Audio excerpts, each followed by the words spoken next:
The Russian lawyer who lobbied Trump campaign officials to repeal U.S. sanctions speaks out about the Mueller probe in a recent interview with congressional investigators. One America's Kristian Rouz explains.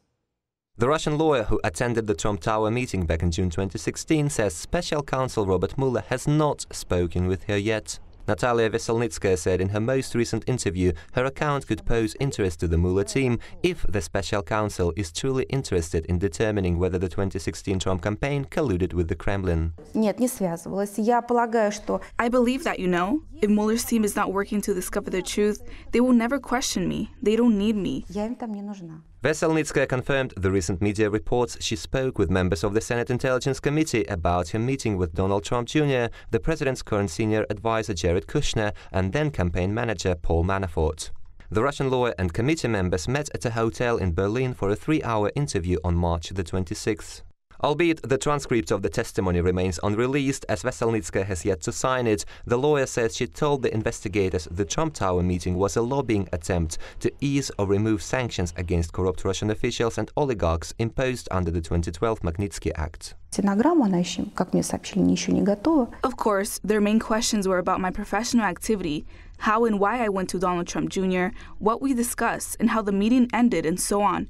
I have explained that many times to the mass media. There's no need to repeat it once again. The Russian lawyer also said she explained to the senators her relationship with her client at the time of the meeting, a Cyprus-based company called Prevezon Holdings Limited.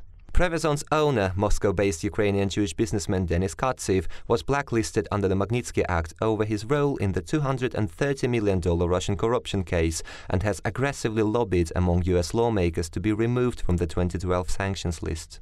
Katsev is also the son of former vice governor and transportation minister of the Moscow region, who has close ties to then chairman of the Russian state-owned enterprise Russian Railways, Vladimir Yakunin, who in turn is a key Putin ally. Veselnitskaya previously confirmed she worked to exonerate Katsev so he could travel to the US again, albeit she also downplayed the role of the sanctions imposed under the Magnitsky Act. None of the oligarchs are crying tears of blood. No one who really has the desire and opportunity to cross several time zones to indulge themselves in the warm Miami waters or Manhattan's high-rises isn't in any way on the list of these so-called sanctions. And I think they are well aware of it, and their sanctions are a useless scrap of paper. The Russian lawyer's activities in the US took place in the context of a standoff between the British-American financier Bill Browder and a group of Russian governmental officials blacklisted under the Magnitsky Act. Browder maintains Russian lawyer Sergei Magnitsky was arrested and murdered in Russia back in 2009 after he revealed a group of high-ranking officials offshored $230 million from the Russian federal budget. Some of that money was tracked by the Sarajevo-based Organized Crime and Corruption Reporting Project, who said the funds stolen from the Russian budget were used in the purchase of luxury apartments in New York. Meantime, Veselnitskaya's employers insist Browder stole the money himself, whilst Magnitsky, who was 37 at the time, died in prison of natural causes. We are calling on Congress for an investigation into the circumstances of Browder's manipulation of the political institutions of the United States of America. Veselnitskaya said she is feeling obligated to disclose her account of the Trump Tower meeting to U.S. investigators, as she is finding her name in the center of the Russian collusion narrative, which she dismissed as false. So far, the Russian lawyer's story has mostly confirmed the Trump Tower meeting revolved around matters pertaining to events which preceded the 2016 Trump campaign by years. However, Veselnitskaya's sporadic media appearances also suggest many of the blacklisted Russian officials and oligarchs are open to returning to the business-as-usual relationship with the US, investing billions in their ill-gotten gains in US deposits, properties and securities. I'm absolutely open. I have nothing to hide.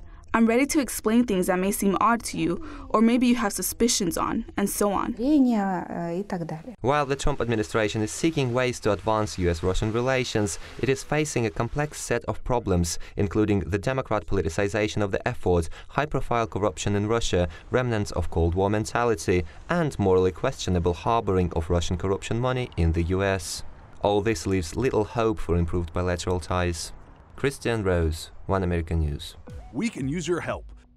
Call your cable provider and kindly demand that One American News is added to your lineup. Call today.